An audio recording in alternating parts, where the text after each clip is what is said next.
신은숙 변호사님 모셨습니다. 안녕하세요. 안녕하세요. 반갑습니다. 안녕하세요.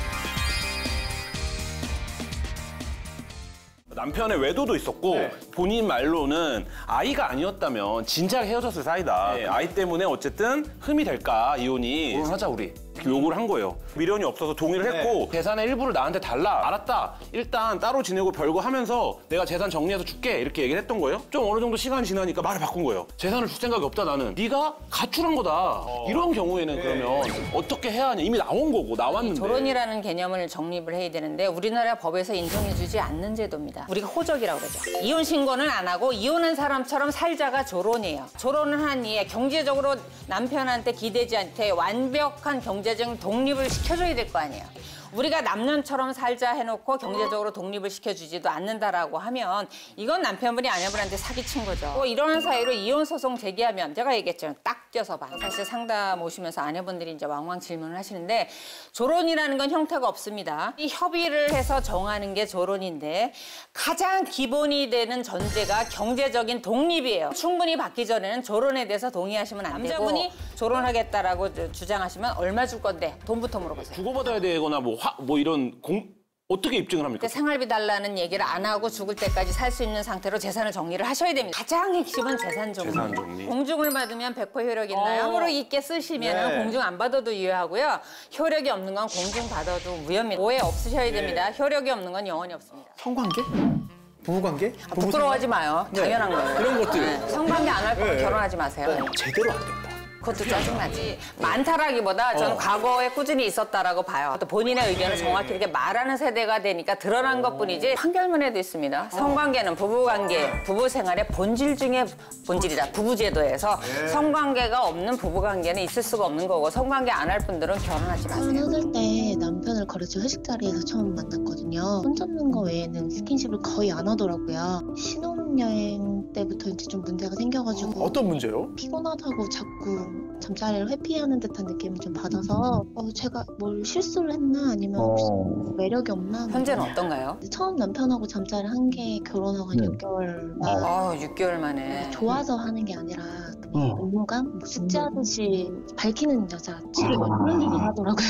잠자리 하려고 결혼한 거냐 막말 너무 쏟아내니까 배가 이상한 건지 매력이 없는 건지 막 별의별 생각이 다 들고 그 남편분이 어쨌거나 뭔가 문제는 있는 거잖아요. 원인에 대해서는 남편분이 알고 있어요? 육체적인 관계까지 있어야만 하냐고 얘기를 하더라고요. 병원에 가서 진료를 받아보거나 이런 거 안 했어요? 집착하는 여자 취급을 해버리는 그게 항상 문제야 그게. 더 이상 이런 취급받고는 못 살겠다. 이혼했으면 좋겠다 했는데 말도 안 되는 걸로 이혼을 하냐.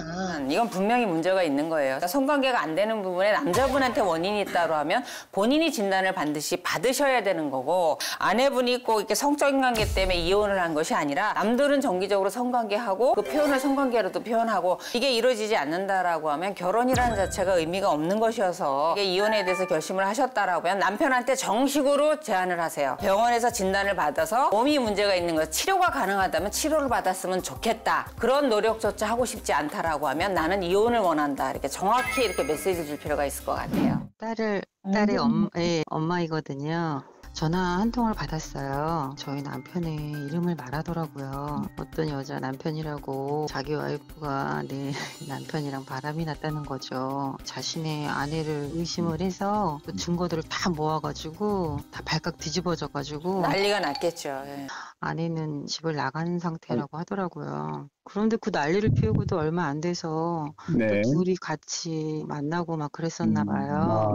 며칠 있다가 톡을 보냈어요. 그 남자분이.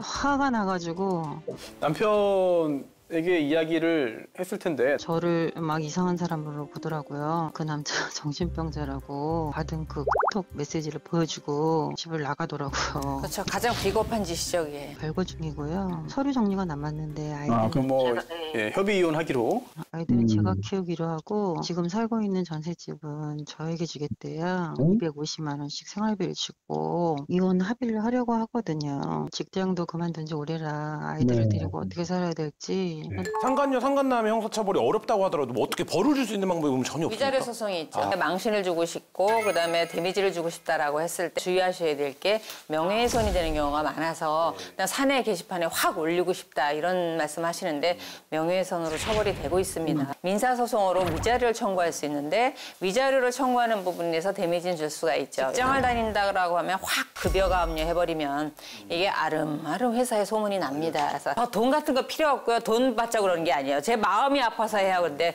돈 중요합니다. 내 상처를 보상받을 방법이 없어요. 방법이. 손해배상을 청구해서 돈을 받아 놓으시는 게 좋고 이게 안 날로부터 3년이에요. 3년.